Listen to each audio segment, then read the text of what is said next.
Hi there. My name is Jill Morelli, and I'm here today to talk about house histories as a component of the Applied Genealogy Institute. The reason I'm interested in this is that I'm teaching a course in house histories for this next semester of AppGen, and I've been immersed in writing the syllabus and everything, so I thought I'd do a tip for you guys as well. So what I want to bring to your attention is kind of my order of thinking in terms of the records that are available for house history. A house history, it looks at the genealogy of a house going back in time. Now, you may want to know about the house that your grandparents lived in prior to the time that they lived there, but I like to start with myself and work myself backwards in time.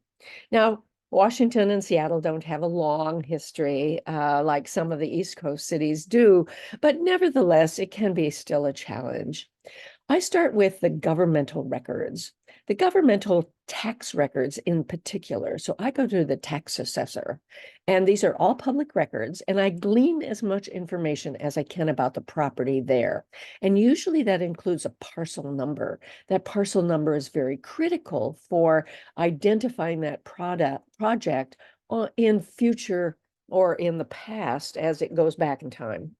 Now, for here in the state of Washington and King County, they did not have, they did not take those records back more than about 5 to 7 years.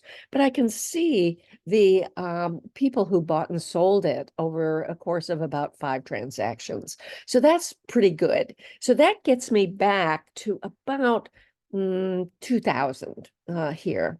So how do I get from 2000 back to 1950?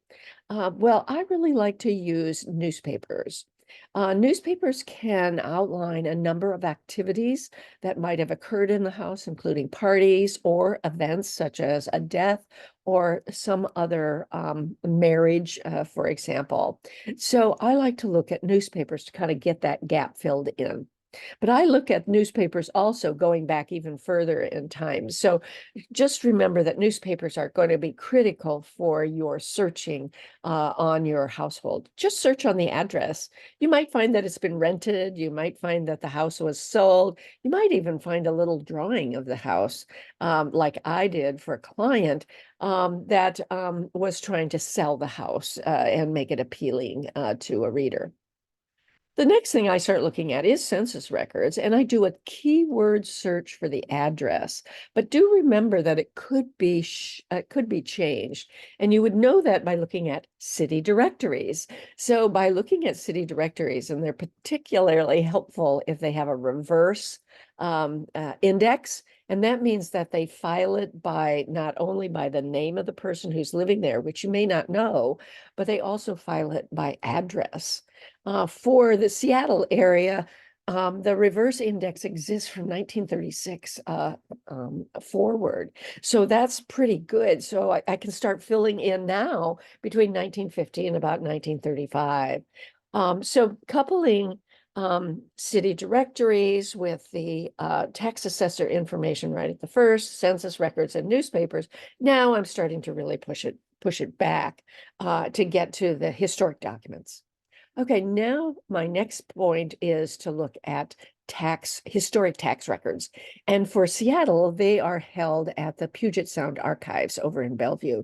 So I take a little trip over to Bellevue and I look at those. They have them in 5-year increments starting in 1940, going back to 1900.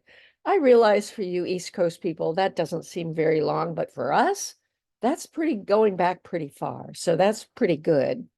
So those tax records will show me who paid taxes on that property in 5-year increments. I can fill it in with newspapers. I can fill it in with census records and city directories. Okay, now I'm to about 1900. Okay, now deeds and city directories start playing in big time in terms of giving me additional information. So I've just given you a number of record sets that might help you with your house history, and that includes governmental records, newspapers, census records, your tax records, your historic tax records, as well as other records that you might have. And this is all before you get to the deeds.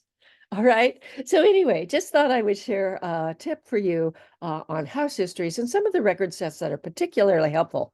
Oh yeah, I forgot to mention Sanborn maps. But anyway, go look for some of those records and start accumulating and looking at what your house says to you about the people who live there. Thanks so much for listening. This is Jill Morelli in an AppGen moment. And do check out our webpage and sign up for our mailing list.